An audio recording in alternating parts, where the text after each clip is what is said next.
welcome everyone.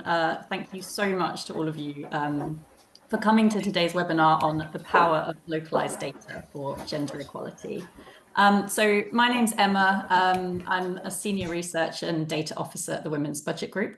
So in my role, I do a lot of work with women's sector organizations who are interested in combining their expertise with data-driven insights in order to drive policy change at local level. So for that reason, this subject matter is really close to my heart. So I'm really excited to be chairing this session and to get to hear from all of these really great speakers. In this meeting, we'll discuss how data-driven insights can drive meaningful progress in gender equality at local levels. This webinar will delve into the critical role localized gender data plays in highlighting disparities, influencing policy, and spurring action at regional and national levels. So this webinar is funded by the UKRI Economic and Social Research Council and marks the culmination of a project jointly delivered by the Global Institute for Women's Leadership and the Women's Budget Group. Over the past 2 years, we delivered statistical training using UK Census data to over 170 participants across the 4 nations to test its strengths and limitations for localized gender analysis. So today we're launching a report with its findings and recommendations for future improvement. And I believe a link to this report will be shared in the chat, so keep an eye out for that. So to learn more about the power of localized data, we'll hear from 3 speakers today, and we'll conclude the webinar with a quick 10 to 15-minute Q&A session. So without further ado, to start us off, we first hear from Dr Caitlin Schmid about the Gender Equality Index UK, the first comprehensive tool mapping gender and geographic inequalities across UK local authorities. Caitlin is a research fellow at the Global Institute for Women's Leadership, King's College London, and spearheaded both the development of the Gender Equality Index UK and this ESRC-funded project. So Caitlin, over to you. Thank you so much. Let me quickly share my slides.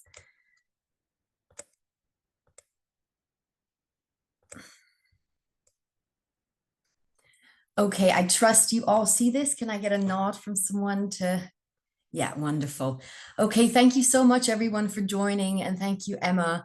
It's a pleasure to be presenting to you our findings from the Gender Equality Index, which we launched earlier this year in May at King's College London. Maybe some of you were in the audience. Our event was chaired by Julia Gillard, chair of our institute, and I'm excited to be sharing this here again, so thank you. What is the Gender Equality Index? It is the first UK-wide index to measure and map gender equality locally. When I say locally, it covers 372 local authorities across England, Wales, Scotland, and Northern Ireland. This provides us with a granular picture of gender and geographic differences across multiple domains. And these maps are publicly accessible on our interactive website, where you'll also find a full report detailing what I will be presenting to you, but with more information and also the methodology. And you can also find summaries of our key findings and policy implications. The map and also the Gender Equality Index in total provides an evidence base for policy, research, and advocacy. We see the policy relevance lying in providing localized data broken down by nation and local authorities that can be used to tailor policies to local realities. Also, it helps us uncover structural barriers that are often missed in headline metrics if we look at differences in employment rates or even the gender pay gap, because we look at aspects such as unpaid care, quality of work, and low pay, and so forth, as I will be sharing with you in more detail. And this helps local governments design more holistic strategies instead of siloed interventions by trying to see how these different domains combine to produce the inequalities we observe. And this ultimately can help support better resource targeting in local as well as national policy development. Before I explain to you which domains we included, I'll quickly say a few words about the data collected. We only used existing data from different statistical agencies across the 4 nations. So we combined these data sets that were published between 2021 and 2023 for the UK 4 nations at the local authority level, with some key data sets highlighted here. And these data sets are useful because they provide us with sex disaggregated data, but we contend that our gender equality index actually conforms with gender statistics, which are data that are produced and used explicitly drawing on concepts, definitions, and methods to capture the social roles, relations, and inequalities that differentially shape the lives of women and men. This gives us a total of 19 indicators that we included in our index across 6 dimensions of women's and men's lives. We look at aspects such as paid work, so employment and quality of work. Then we were also very keen to include a domain on unpaid work, including care and domestic work, although we ran into difficulties with the data on daily childcare because time use data in the UK on childcare is only available at the regional level, which one might argue reflects the undervaluation of care. But luckily, we were able to include local level data on domestic work. Then we also include aspects or indicators on money, as well as power and participation, by which we mean leadership in local communities, so political councillors, and company leadership, as well as participation in society, so participation in civil organizations and at the last general election. We include dimensions of education and also health. And when we say we measure gender equality, what do we mean by this? We include actually 3 measures in our gender equality index. First of all, we have the gender equality measure. This compares how women locally fare to men locally. And this gives us the gap, the gender gap, so to speak. But we know that gender gaps sometimes can hide the wider dynamics and don't tell us whether a gender gap is good or bad, because it could be that women and men are doing equally, but poorly, that they are being leveled down in equal measure. And that's something we want to avoid. We want to level everyone up and leave no one behind. So we also include the women's outcomes measure, which compares, or so to speak, benchmarks women's local performance to the women's national performance. And we do the same for men. And this gives us a more holistic picture to understand whether gender gaps are going in the right direction and are a result of both women and men doing well. Now on to the findings. Unfortunately, no local authority in the UK has achieved full gender equality. On average, we see that men show higher outcomes in paid work, money, and power and participation, while women's outcomes are higher in education and health, and they also continue to spend more time on unpaid work, including childcare and domestic work. Looking at the map of gender equality with darker shades indicating higher equality, we see that there are concentrations of local authorities with higher rates of gender equality around London, as well as the Northwest. But when we draw on our additional measures, so the women's outcomes measure and the men's outcomes measure, we see that there are very different dynamics at play here. The high gender equality in and around London are paired with high outcomes for women and men, whereas in the Northwest, the higher levels of gender equality come with lower outcomes for women and men. So with our 3 measures, what we then realized we could do is identify types of gender equality that exist across the 4 nations. And we identified 4. Firstly, 1 in 5 local authorities fall into the category of prime parity. These are local authorities with the highest level of gender equality, as well as the highest outcomes for women and men. These are concentrated in the east of England, London, and the southeast. Then we have areas of equal erosion, which are high gender equality, but poor outcomes. So these areas in the Northwest I pointed you to, but also areas in Wales and the West Midlands. And then we have the majority of local authorities, 40%, falling into the partial progress category, which have moderate gender equality and moderate outcomes for women and men. So there's room for improvement on these fronts. These are concentrated in the Southeast, Scotland, and the Southwest. Then we have areas of deep disparities. These are 1 in 4, so actually quite prevalent. And these are areas with low gender equality and poor outcomes for women and men. So areas in Yorkshire and the Humber, such as Bradford, and Wales, Northern Ireland as well. And if we map these 4 types of gender equality across the 4 nations, sadly, because the map is a bit awkward, Northern Ireland is falling off here, but you can find this full map on our website. We see a great divergence in outcomes that confirms the North-South divide. So if we look at where the prime parity areas are concentrated, it is in and around London, with a few pockets of prime parity in Scotland, so in the suburbs of Glasgow and Edinburgh. And then the areas where women and men are falling behind with either low equality or high equality are here in dark red and orange around Wales, and also the east of England, and Yorkshire and the Humber and the north of England. So these are areas that have seen the decline of their traditional economies, that are facing structural difficulties in their economies. And we want to, of course, ensure that the lives of women and men are improved, while we also pay attention to that being in equal terms. But our types of gender equality also emphasize that gender equality is actually a win-win.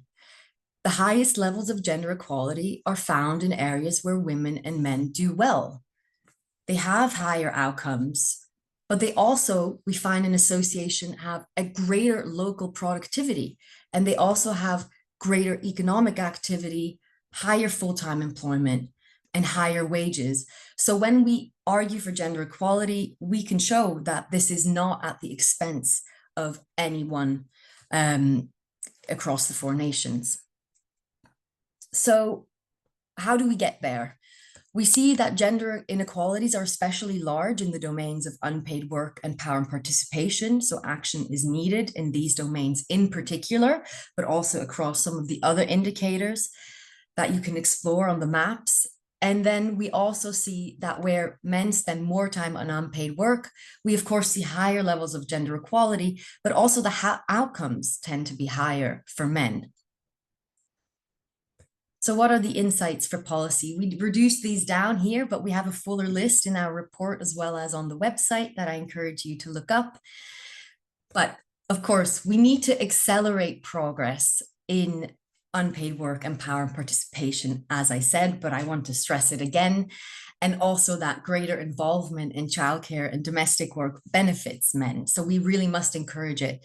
These measures can be achieved through improved access to flexible working, also less penalization of part-time work, and then also, of course, better, longer, and better paid paternity leave in particular. Then we also show that gender-sensitive approaches to regional development can help foster economic growth. And while we can establish causality with our index, this falls in line with existing evidence from the United Nations, OECD, and the IMF that show that gender equality is a driver of economic growth. So I encourage you to look up genderequalityindex.uk, and I really hope this is a useful tool for the work you are embarking on. And I thank you very much for your attention, and pass back to Emma.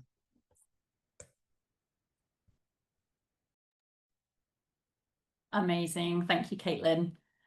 So next, we're going to hear from Professor Mari Miura, who will offer insights from the Japanese Regional Gender Equality Index, demonstrating how it spurred action at the prefectural level and influenced national debate. So Mary is Professor of Political Science, Faculty of Law at Sophia University of Tokyo.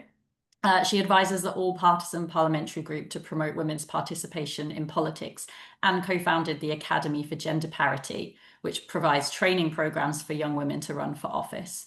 She holds a PhD from the University of California, Berkeley, and is the author of award-winning books, including Welfare Through Work, Conservative Ideas, Partisan Dynamics, and Social Protection in Japan. Farewell to Male-Dominated Politics. Yes, please. Sorry, I added that bit. It's just farewell to male-dominated politics, and making our voices heard, revival of representative democracy. She received the Wilma Rule Award in 2018 and was decorated the Knight of the Order of Merit from the French government in 2021. So without further ado, over to you, Mary. Well, thank you, Emma, and also Caitlin, to include me to such a wonderful webinar, which attracted so many people. It's so impressive. I appreciate that King's Global Institute for Women's Leadership and also Women's Budget Group hosted this webinar. Well, today I'm going to talk about Prefectural Gender Gap Index, which I developed with my colleagues and also Kyoto Press. We've been doing this project in the last 4 years. So this is the page, unfortunately this is in Japanese, but this is the page that Kyoto Press created to express and explain what this Prefectural Level Gender Gap Index. This is a 1-minute video. So if you can understand Japanese, please go to the homepage and watch this video. And this is a sort of the interactive map that Kyoto Press created. And this is a map of Japan, and we have 47 prefectures, and we compile the data of gender gap in 4 fields: politics, economy, administration, and education. And if you click the prefecture, then it shows the detailed data of that prefectures of gender gap index. And Kyoto Press received Best Good Design Award last year for creating this page. This award is quite well known in Japan, so we are very much proud that we have such a tool to communicate with the audience. So this index is been developed by a research group called Achieving Gender Equality from Localities Up, and I am the principal investigator. So my role is to select 30 index and also create the whole idea of 4 domains and so on, and also provide analysis of the results. And this project has not been done without a big contribution from Professor Asuka Takeuchi, who provided a statistical analysis and also did all the programming of analysis. And we do have a focal person for local governments because we wanted to tell the data to local authorities. And Secretariat is offered by Kyoto Press. The leading is led by Miss Eriko Yamawaki. So this is a kind of media campaign actually, because Kyoto Press started this project. And we provide the data each year on March 8th, which is International Women's Day. And then we share the data usually 2 weeks before the International Women's Day, and they explain what it means, and so that the member companies of Kyoto Press can report the result, and also they can develop their own media campaign about gender equality in each prefecture. And Kyoto Press has about 50 member newspaper companies. And this is some years front page of March 8th, and you can see that it's all yellow.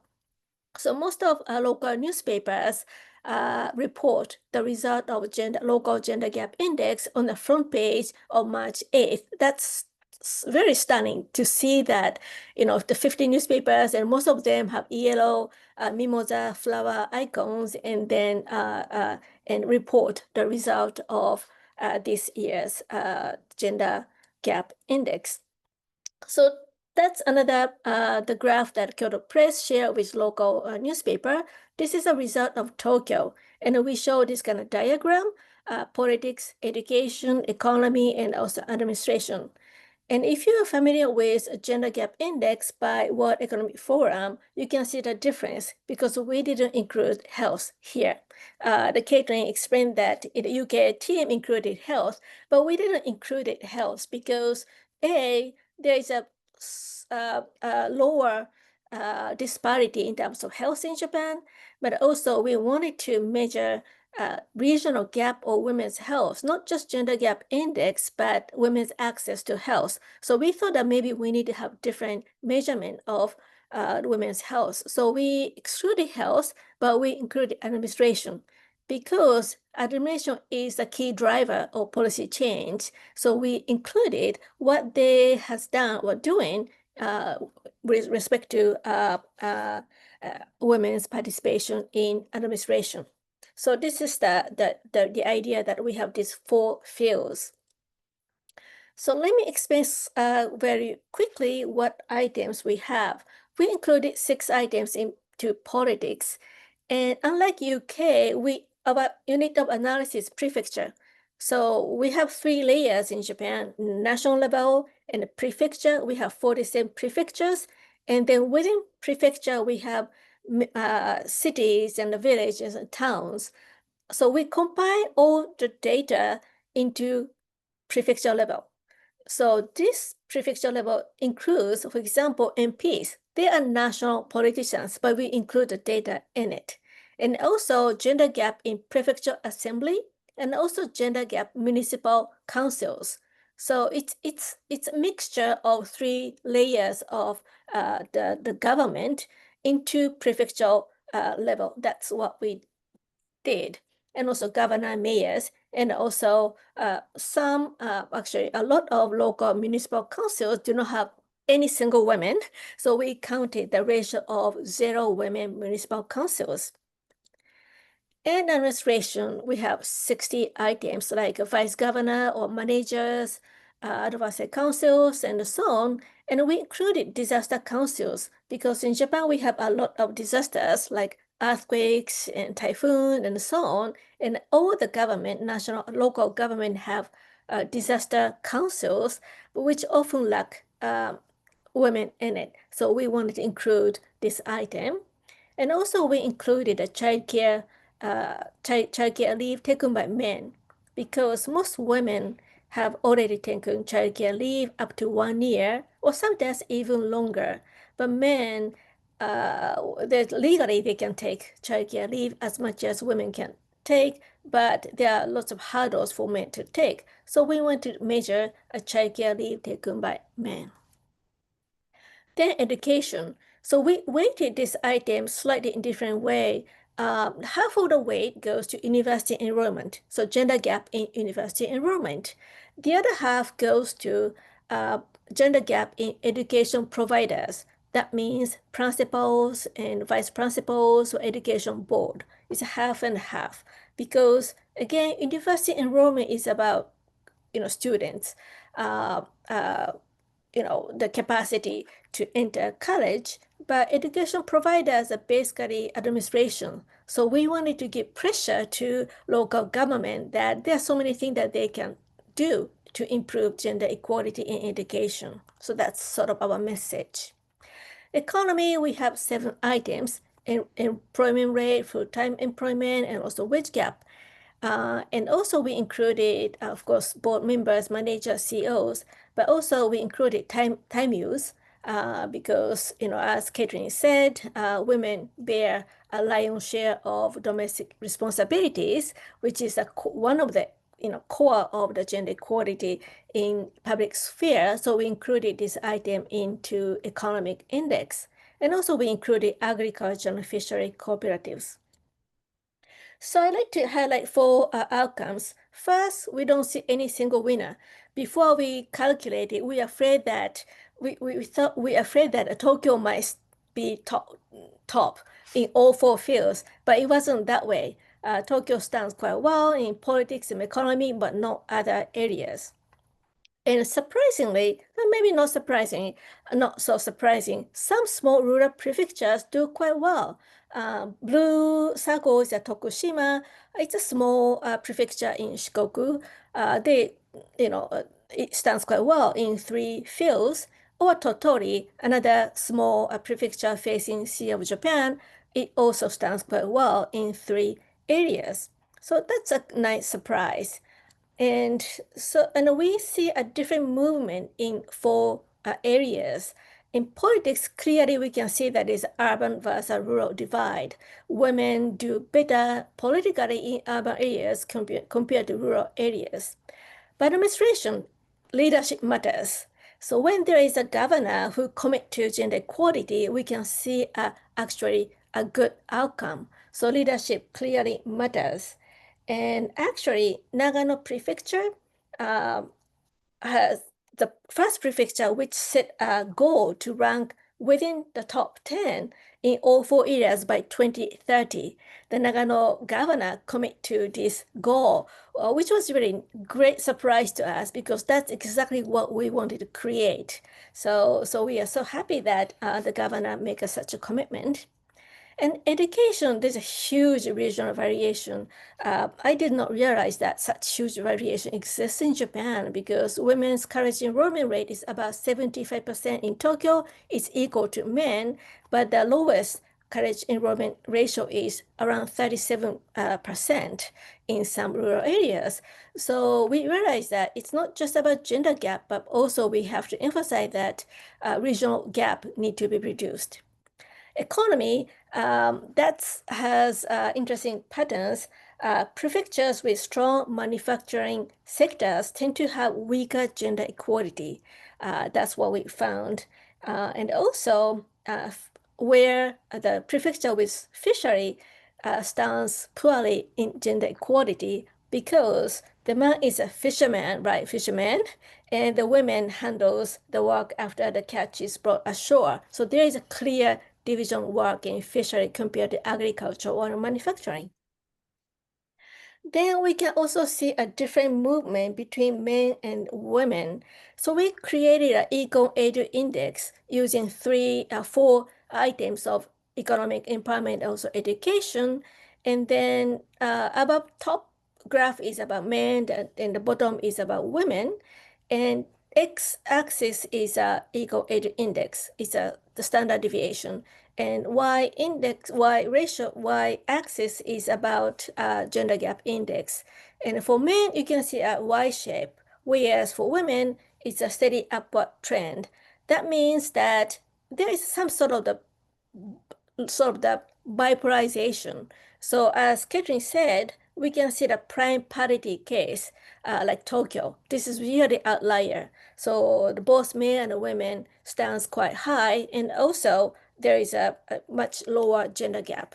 But in the other pole is that it's a gender equal, but the standards is quite low for both men and women. So that's what we found. And also, I wanted to highlight the differences in speed because we have 4-year data. We can see that it's not always improving. There is sometimes setbacks. So we have to keep an eye on, the changes every single year. And for example, childcare leave, that's an item that we see improvement, not setback, but still the speed is quite different. Here is a graph. So Fukui Prefecture has a higher speed, and Saga Prefecture is the lowest speed. It's interestingly that 3 years ago, 2020, Akita Prefecture and Tokushima Prefecture stands quite similar, holding about 11.58%. But now Akita has 62.8%. It's a huge improvement, whereas Tokushima has improved, but not as fast as Akita, which has now 37.1%. So we can compare prefecture with speed, not just the output, which give extra pressure to governors, actually. So that's a disaster council. You can see that the bars goes leftward, which means that there's a setback. So we have to, even though there's so many disasters these days in Japan, but still I was so surprised that there is some setbacks in some prefectures. Okay, lastly, I'd like to share clusters. I wish I can do similar analysis that Caitlin did, but our native analysis prefecture, not the municipal levels, we can't have a clear picture yet. But I can say that there are three big different clusters. Tokyo is totally different world, which is prime parity case, like London. And in the typical case, it's a maid breadwinner model where manufacturing sector is still strong and the men earns quite high. So women tend to be a housewife or maybe a part-time. And another case is that it's a rural areas, it's a dual income household because men's earning capacity is not as high compared to other regions. So women are more likely to stay in the labor market, so which leads to dual income household. So it's kind of gender equal. I wouldn't say it's a deep disparities, but it's gender equal, but still it's not as prime parity case like Tokyo. So this is a sort of conceptual map. This is similar to what Caitlin said. And this is a map, graphic presentation of the result of Japan. We use the employment full-time wage gap index, men and women. And you can see the closer to this 45 degree, that means that it's closer to gender equality. And you can see that there's a bipolarization between Tokyo, the prime parity case, but Nara, the lower bottom, it's not gender equal, but also it's lower standard. So this is about the university enrollment rates, and you can see that men do better than women, only one prefecture, Tokushima, and then, but still huge regional gap between Tokyo and the bottom end. So our message is that gender gap index or gender gap need to be reduced and the policy can improve. That's why we give message to governors and also mayors, and we compare the speed of their policy commitment, but also we show that there is a huge regional gap, which is also another policy goal that we should achieve. Thank you for your attention. Thank you so much, Mary. That was so fascinating. Yeah, obviously I'm more familiar with Caitlin's work on the UK Gender Index. It's amazing to kind of look at the sort of similarities and differences with your work there, especially in the regional variations, actually. We'll move on to our final speaker now so that we don't run out of time. So finally, we are joined by Dr. Laura de Domenicis, who's an economic analyst, at the European Commission's Directorate-General for Regional and Urban Policy. So there she is responsible for carrying out quantitative analyses on various aspects linked to the economic development of EU regions and cities. So today, Laura is going to share some insights with us regarding her work on the Female Achievement Index and Female Disadvantage Index. And without further ado, over to you, Laura.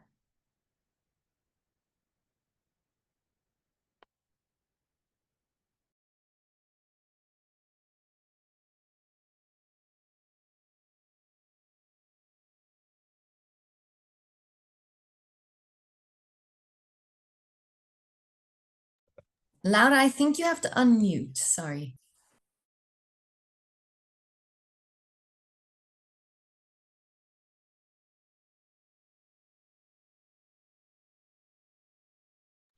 Yes, I'm unmuted now, I think. And can you confirm you can see my presentation in full view? It's disappeared. Can you reshare your screen, please? Yes, I will do that. Yes, it disappeared, indeed. It's allowed. Perfect. Perfect. And still on full view, I think. Okay. Yes. So good morning, everybody. Again, thanks for inviting us. It's a real pleasure, and I really enjoy how the three presentations are really fitting and complementing each other. So before starting, I want to just thank my co-authors, because this is a very much a joint work between us, which is the Directorate-General for Regional and Urban Policy. So we analyze all indicators that we have available at the EU level, at the subnational level, which is not only regional, but becomes also like urban-rural, for instance, that we've been here and now. It's a joint work with the Joint Research Center of the European Commission, which is our in-house research center, and with the composite indicators team. At the time when I will present you now mainly the 2021 results, because we have just computed the 2025, but we're still checking the numbers. And so I want to also thank Edvig, Eleni, who is now also among the audience, and Louis Dijkstra, who were like co-authors of this work. And also Elisabeth and Petra were now, I think, also among the participants who are working with us on expanding and updating the indicator with more recent data. So, okay, we are all fans of subnational level data, but it's nice to always show these two charts. The first one and the second one, they come from the Gallup World Poll survey.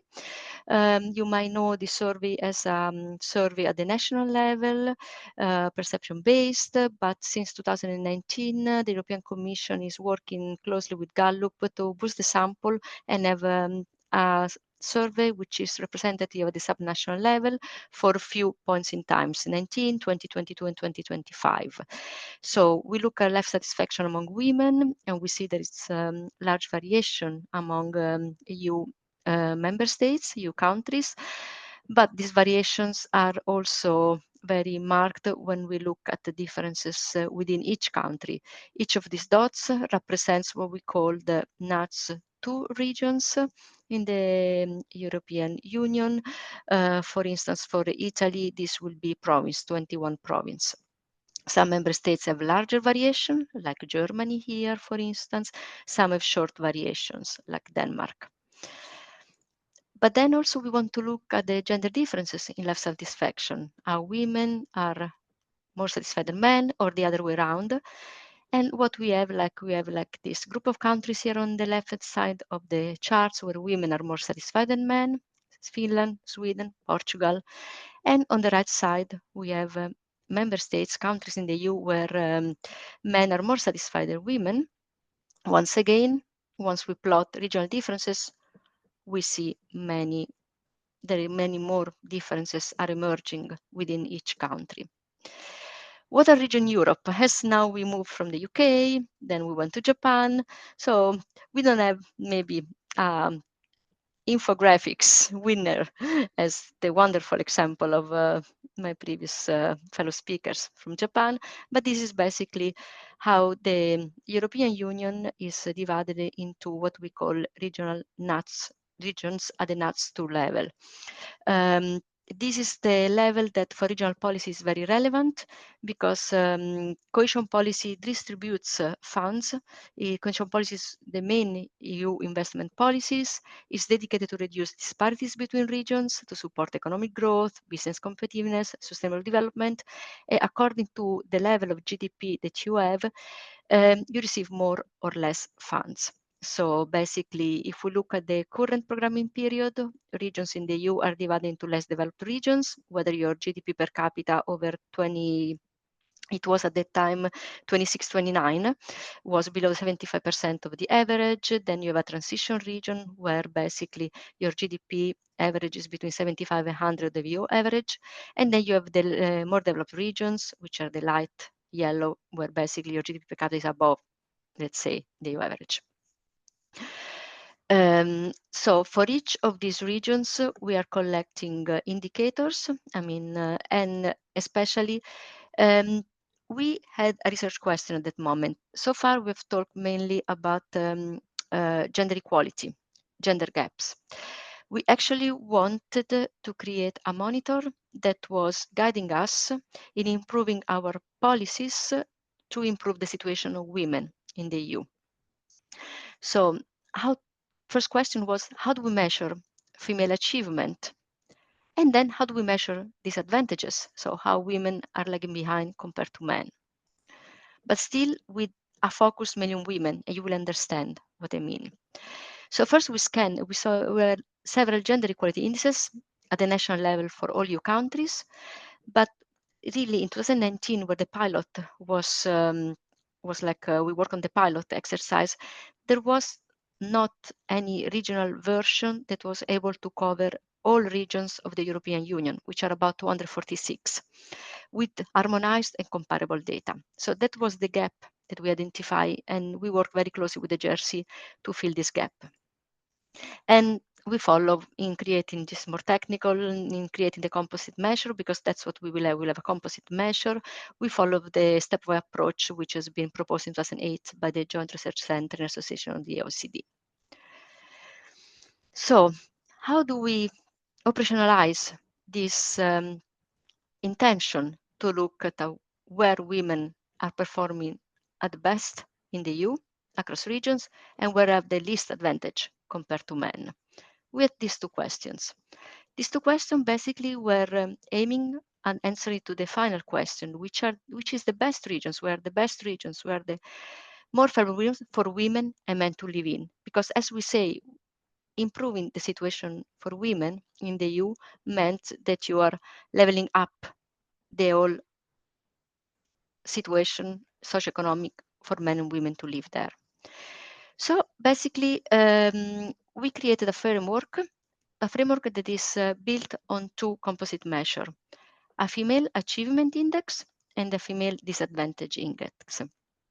These two measures, basically, they look at two specific and complementary aspects of gender, of female situation and gender equality. So let's start with the female achievement index. We have an index and its domains. They look at how women are performing in a specific region compared to the region in the EU where women are achieving the most. So we are comparing, let's say, the situation of women in a region with a frontier, so with the most. And this can be different, can be a different region for every dimension that we analyze. And then we look at the female disadvantage index. We look at gender gaps between men and women, but we only then retain those indicators where women are doing worse. We don't want compensation. That was something that was also presented in the first presentation for the UK gender equality measure. And then we have then a monitor, basically, that looks at the two things at the same time. We are building our framework on the EIGE, let's say, framework of the European Gender Equality Index, which is developed by our Institute of Gender Equality in Vilnius. So we have 7 domains. As it means, basically, I can look at work and money. So measure to what extent women and men can benefit from equal access to employment, good working conditions, and financial resources. Then there is a time component when we look basically, a knowledge component, sorry, a second, when we look basically at female access, participation, of, let's say, education attainment, participation in vocational training, also dropping out from schools, and we look both at achievement and disadvantage. Then we have a time dimension. In the time dimension, basically, we look basically at how women are employing their free time. They engage in activities, leisure activities, but volunteer activities as well, women and men. Then we have the power dimension. This is a very strong component. It's a component where we rely on subnational statistics across the EU level, on participation of women into the political life at the municipal level, at the regional level, at the national level. And we see many differences. Then we have an health component. We retain the health component. We look at access to health services, but also outcome. Then we have a safety and security domain. Basically, we look at if it's measures of trust, measure of safety, how do you feel working alone at night, safe or not. And then this is the 7th component, which is the quality of life. It's a component that at the moment, I think, but Eleni maybe can confirm, is not in the national composite measures, gender equality developed by the agencies, but it contains like a set basically of perception based measures that will look at satisfaction with life, quality of life, and compares it also to men. So this is our indicators framework. We have 33 indicators for the female achievement index and 30 indicators for the disadvantage index, because for 3 indicators, for instance, I remember by heart was, I think, early school leavers maybe, and other 2, there were not differences between men and women. The source, it's basically mainly Eurostat data, which is the statistical office at the EU level. So we have the labor force service, the income and living condition, and the structure of earnings survey. Then we rely on the Gallup data, so on the oversample that allows us to have representative measures by gender at the subnational level. And then, thanks to our cooperation with the Institute of Gender Equality, EGE, we can rely on measures, mainly the EGE indicators are the ones that populate mainly the power dimension. So we come with some maps. So how to rate this map? This is the Female Achievement Index. This is the 2021 edition, but we have just mapped the 2025 edition. We're still checking. The patterns remain more or less the same. How to interpret this map? All the scores go between 0 and 100. Scores close to 100 means higher achievement of a region compared to the best performing region in a dimension. And let's say purple values are those below the EU average, the darker the color, and basically the lower is the achievement. I mean, how is this index constructed? But this, Helene, can be also more helpful. We basically compute, I go back here, maybe. Yes. For each, basically, we look at the gap between the best performing and the region the best performing in each of the indicator, which are aggregated with arithmetic averages in each of the domains, and then they sum up the arithmetic mean to the Female Achievement Index. With the disadvantage index on the opposite, we look at gender gap. We don't consider those gaps where women are doing better than men, and we aggregate within each dimension, then we aggregate further at the disadvantage index dimension, but here we use weights, which is, I think, was the proportion of the 0 values, so where women are doing better than men. But more detailed questions, I leave them to Eleni and the team at the Jersey. So what is basically the pattern? There is a pattern where women achieve the most, mainly in the Nordic countries, but also in regions in France, in Germany, in Austria, but also some of the Spanish regions are doing pretty well. We have basically the highest values in the capital regions of Helsinki, which is not 100, but is 79, because we look in each domains and we aggregate up. So it's not that the region is always the best performing in each domain. And the lowest values are mainly recorded in Romanian regions. In general, we find that capital regions tend to score better. If you will read the working paper, the paper that the link is at the end, you will see that basically in almost all member states, the capital regions, women living in capital regions achieve the most. And then we look at the disadvantage index. You read more or less the same. Green colors are for those regions where score below the average in terms of disadvantage, because here the higher the index, the higher the disadvantage. So further you go down from the EU average, the better you are in terms of the disadvantage the women are facing. And here also you have basically then the smallest disadvantages. So the darkest green is in those regions which are mainly in France, some Spanish regions, and the Nordic. But in a similar fashion, our previous speakers, with this map, basically we cross the two dimensions. It's what we had before with those like 4 elements in the UK Gender Equality Index. We look at those regions where basically you have, which are the green one, for instance, which we call the optimal situation, where you're living in regions where women face the low disadvantage, the high achievement, but also the low disadvantage. So they achieve a lot, and they're not lagging behind with respect to men, for instance. But for instance, the worst situation is the one in red. It's the one where we call the region where the women are facing the higher disadvantage, but also low achievement. So women achieve very little, but they're also high disadvantage. For instance, if you have a low achievement, a low disadvantage, which are those, like, say, orange regions, it's a bit sort of a national issue, like women achieve the least, but also the men are not achieving much. I talk about cohesion policy. So when I talk about cohesion policy, we group the regions into these three groups: less developed, transition, and more developed regions. Our policy mainly address less developed regions. So our research question is how are regions dealing of what how are regions, depending on whether they're less, more, or transition region, doing in terms of female achievement and disadvantage. So first of all, we see the results show that in the EU, 4 or 5 residents, both male and female, who are living in less developed regions, they're living in regions where basically women achieve the least. While if we look at residents in more developed regions and transition regions, only 1 in 4 residents are living in regions with low female achievement and high disadvantage. These two charts here, on the left-hand side, we have like a female achievement index, and are the scores measured in aggregated in less developed regions in red, in transition regions in orange, and in blue, more developed. So in general, on average, let's say less developed women in less developed regions are regions where achievement index is quite low, so where women achieve the less.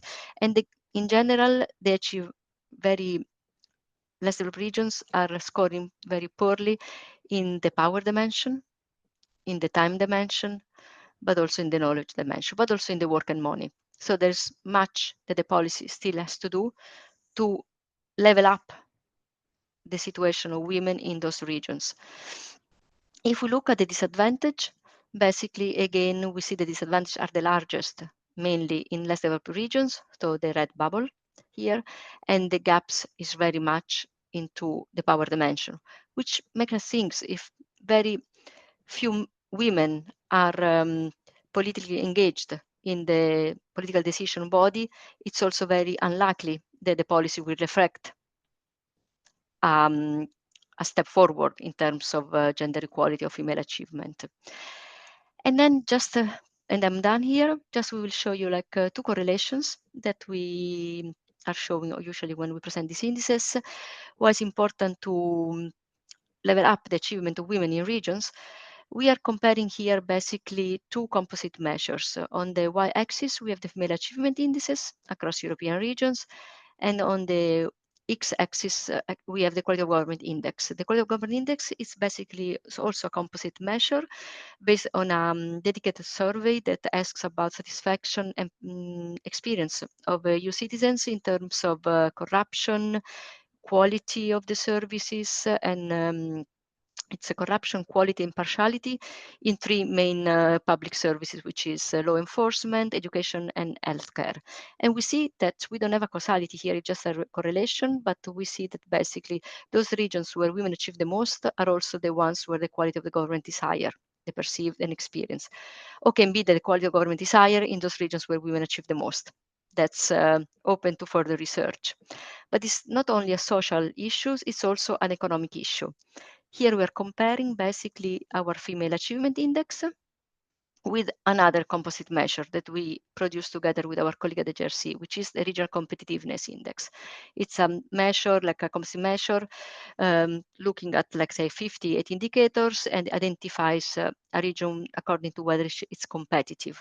And here we also see basically that we have like a positive relationship between competitiveness and female achievement. So it's basically relevant for regions in the EU to level up the achievement of women living, also to level up the competitiveness of the region itself. Just a conclusions, these 2 indices have been, let's say, produced to focus mainly on women rather than on equality between genders. We only selected those indicators for which regional scales for policy intervention had sense. And we used an ample set of perception-based indicators that were not available before. And mainly just the last messages that we are working on the 2025 edition. We will try to compare over time as much as we can, because we are facing some structural breaks in between waves of some of the surveys. And we're also discussing whether, and this is nice, whether it might be feasible to extend this indicator to look at urban-rural divide in female achievement disadvantage. But here we have some data limitation. So this has to be still discussed. There are a lot of links in those, if you want also some interactive tools and a working paper.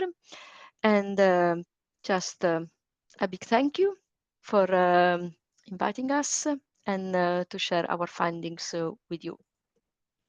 Amazing. Thank you so much, Laura. So great. We are very much running out of time for questions. I can see we've had a few in the chat. So what I suggest we do is we run through those very quickly. Very conveniently, we seem to have one for each speaker. So I would suggest I will read those questions, and speakers, if you could give as brief answers as possible, that would be great. And just a note to say, if anybody doesn't get a chance to anybody has a question, doesn't have a chance to get it answered, please feel free to email us directly, and we're more than happy to continue the conversation. You'll also see some links coming in the chat for the Women's Budget Group newsletter and for the Global Institute for Women's Leadership as well. Women's Budget Group also offers free training to women's organisations who want to use and understand data as part of our local data project. So again, please feel free to get in touch with us about that. You can find information on our website. So first question was one directed to Caitlin, and that was, does the unpaid work domain or indicator include unpaid care? Yes, so we named it unpaid work because we want to draw attention to its value for the economy, of course, in line with feminist economic principles. We've only been able to include childcare and unpaid work, but in our report, we put forward recommendations to statistical agencies on how to collect more time use data in the future, that we can flesh that domain out more. Thank you, Caitlin. Thank you for keeping it so brief as well. And one for Mary then. Do you know why Tokyo is such an outlier? Right. Tokyo is the capital city, and it attracts wealth and also people. A population is rapidly declining in Japan, but still Tokyo attracts lots of people like a magnet. And especially like a dual income couples, women prefer to live in Tokyo so that they don't need to commute longer hours. But in suburban areas surrounding Tokyo, we can see a lot of more traditional male breadwinner models. But in Tokyo, it's like the dual citizenship model or dual worker model can be found in Tokyo. That's why Tokyo is such an outlier compared to other areas. But I want to point out that, as I said, population is declining. So lots of rural areas now have a sense of crisis that losing population. So they commit to gender equality because they think that they need to be attractive to women. Otherwise, more and more women just fly to Tokyo. So that's another driving force to push the policy change in rural areas. And I think that our index gives a clear sort of message to rural areas. Thank you. Brilliant, thank you. I'm so sorry, we have completely run out of time for further questions. I can see there's some brilliant questions in the chat. It feels like very much this has sparked some really great engagement and conversation. So thank you for that. I would hugely encourage those of you who've asked questions and people who may still have questions to get in touch so that we can continue this work together.